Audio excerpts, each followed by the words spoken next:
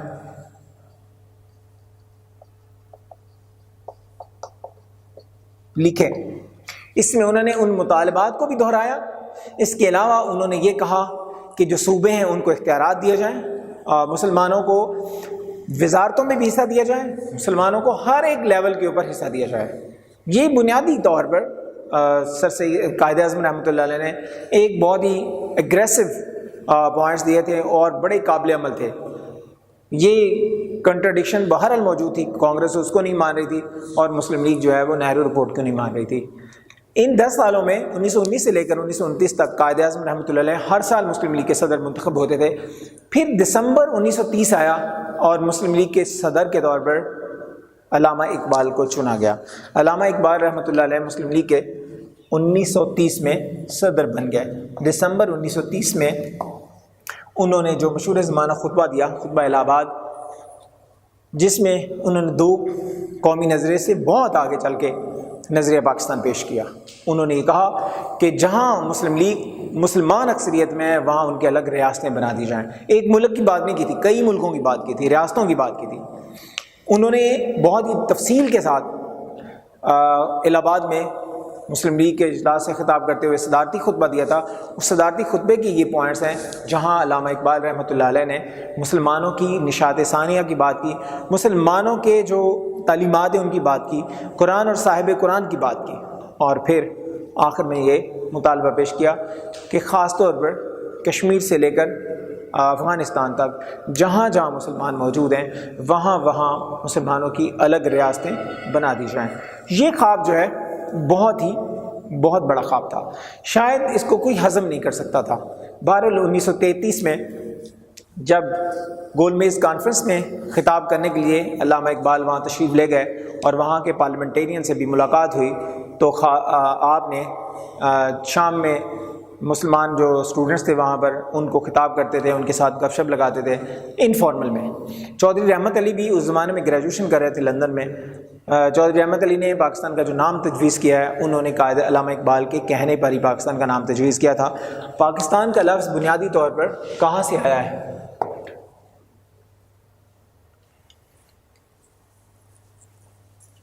اس کو ہم دیکھ لیتے ہیں.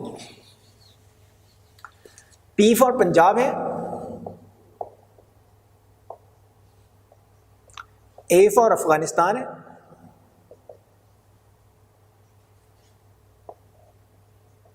کے فار کشمیر ہے، آئی جو ہے انہوں نے اس کو لفظ بنانے کے لیے استعمال کیا. اس کے بعد ایس ہے فار سندھ، اس کے بعد ہے آپ کے پاس تان، یہ بلوچستان کا ہے. یہ بنیادی طور پر پاکستان کا انہوں نے نقشہ کھینچا ہے کہ افغانستان سے لے کر کشمیر تک پاکستان جو ہے وہ ایک ہی خطہ ہوگا. اس میں بنگلہ دیش کا نام بھی نہیں ہے اور اس میں کے پی کا نام بھی نہیں ہے. اس کی کئی وجوہات ہو سکتی ہیں. اس کے بعد مسلم لیگ جو کوشش کر رہی تھی، قائد اعظم جو کوشش کر رہے تھے، جب قائد اعظم کے جو خطابات تھے جو 3 سال وہاں میں گول میز کانفرنسز ہوئی تھی 1931، 32 اور 33 میں، اس کا بنیادی ماخذ کیا تھا؟ ہندوستان کے لیے کانسٹیٹیوشن بنانا، ہندوستان کے لیے آئین بنانا. اور وہ آئین 1935 میں بن گیا. 1935 میں ہندوستان کو ایک کانسٹیٹیوشن ملا جو کہ اپنی نوعیت کا منفرد کانسٹیٹیوشن تھا.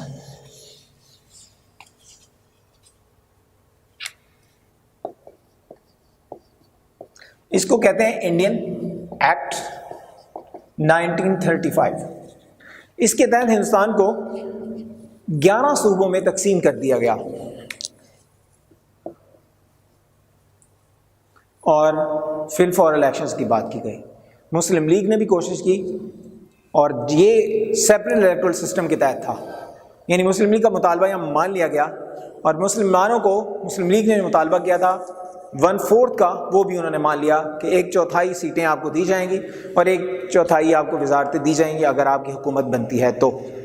1935 کے جو یہ الیکشن ہوتے ہوتے 1936 میں ہوئے، دسمبر 36 اور جنوری 37 میں، اس لیے ان کو 36-37 کا الیکشن کہا جاتا ہے. اس کے تحت مسلم لیگ کو بری طرح شکست ہوئی. شکست کی بنیادی وجہ یہ تھی کہ مسلمان جو لیڈرز تھے وہ قائد اعظم کے پاس آئے کہ ہمیں پیسے دیں، ہم الیکشن لڑیں. قائد اعظم نے کہا کہ نہ ہم پیسے دیں گے نہ ہم پیسے لیں گے. سارے لوگ اٹھے اور کانگریس میں چلے گئے، مسلمان جو تھے. تو کانگریس کو جو مسلمانوں کی سیٹیں ملی تھیں وہ بھی انہوں نے جیت لی. 8 صوبوں میں انہوں نے اپنی حکومت بنائی. ان کی حکومت پنجاب میں نہیں تھی، بنگال میں نہیں تھی اور سندھ میں نہیں تھی. باقی سارے کے سارے ہندوستان کے 8 صوبوں میں ان کی حکومت تھی، اکثریت تھی، ان کی جماعت تھی. انہوں نے جولائی میں جا کے، جولائی 37 میں جا کے اپنی حکومت بنائی. 5-6 مہینے لگے ان کو حکومت بنانے میں، دشواری تھی حکومت بنانے میں بہت. ان 6 مہینوں میں انہوں نے اپنی پوزیشن کو کسی حد تک مضبوط کر لیا اور پھر قائد اعظم رحمۃ اللہ علیہ یہاں سے ہندوستان سے واپس انگلینڈ چلے گئے. یہاں کانگریس کی حکومت بن گئی، کانگریس منسٹریز بن گئیں. یہ الگ سے سوال بھی ہے کانگریس منسٹریز کے مظالم. انہوں نے 27 مہینے حکومت کی ہے، 27 months. ان 27 مہینوں میں انہوں نے کوئی اچھا کام نہیں کیا. حکومت بری طرح ناکام ہوئی، مسلمانوں پر ظلم کی انتہا کر دی. جو مسلمان وہاں پر گئے تھے، جنہوں نے آل انڈیا کانگریس کو جوائن کیا تھا، انہوں نے وہاں سے ریزائن کیا اور انہوں نے اپنی غلطی کا اعتراف کیا کہ ہاں اگر ہم قائد اعظم کی بات مان لیتے تو شاید ہمارے ساتھ یہ مظالم نہ ہوتے. مسلمانوں کی اذان دینے پر پابندی عائد کر دی گئی، مساجد کو لاک کر دیا گیا. ہر مسلمان بچے کے لیے گاندھی کی مورتی کو پرنام کرنا ضروری قرار دے دیا گیا. تمام جو جگہ تھی وہاں پر 3 کلر کا جو 3 کلرڈ فلیگ تھا کانگریس کا، جو اب بھی ہندوستان کا فلیگ ہے وہ کانگریس کا فلیگ تھا، اس کو سلوٹ کرنا لازمی قرار دیا گیا. اگر کوئی گائے ذبح کرتا تھا 6 مہینے اس کو سزائے قید ہو جاتی تھی. بہت ساری ایسی اور چیزیں تھیں. مسلمانوں کی جو نبی صلی اللہ علیہ وسلم کے خاص طور پر جو تعلیمات تھیں ان کو بھی بین کر دیا اور انہوں نے یہ طے کیا کہ 10 سالوں میں شاید مسلمان اپنے نبی کا نام بھی بھول جائے. اس طریقے سے پلاننگ کی گئی. لیکن اللہ تعالیٰ یہ کبھی نہیں کرے گا، یا ہو ہی نہیں سکتا قیامت تک کہ نبی صلی اللہ علیہ وسلم کا نام مسلمانوں کی زبان سے، ان کے دلوں سے مٹا دیا جائے. اس کے کوئی بھی اسباب بنے. تو 27 مہینے کے بعد کانگریس منسٹریز خود کار نظام کے تحت ریزائن کر دیا اور اس دوران دوسری جنگ عظیم بھی لگ گئی. 1939 سے لے کر 1945 تک جرمنی اور ترکی یہ اتحادی تھے اور پھر ساری دنیا ان کے خلاف لڑ رہی تھی. بہرحال یہ جنگ تو بہت ہی ہولناک اس کا انجام ہوا 1945 میں. لیکن اس دوران ہندوستان میں برطانوی حکومت کے جبڑے کافی حد تک کمزور ہو گئے. برطانوی حکومت کو بہت سارا لاس ہوا جنگ میں.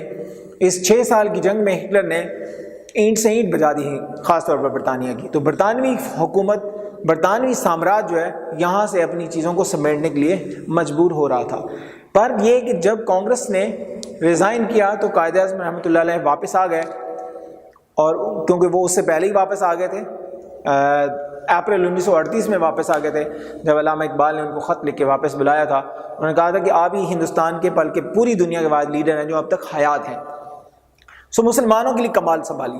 انہوں نے کوشش کی اور 6-8 مہینے میں قرارداد لاہور کے نام تھے، لاہور میں لوگوں کا اکٹھ کیا.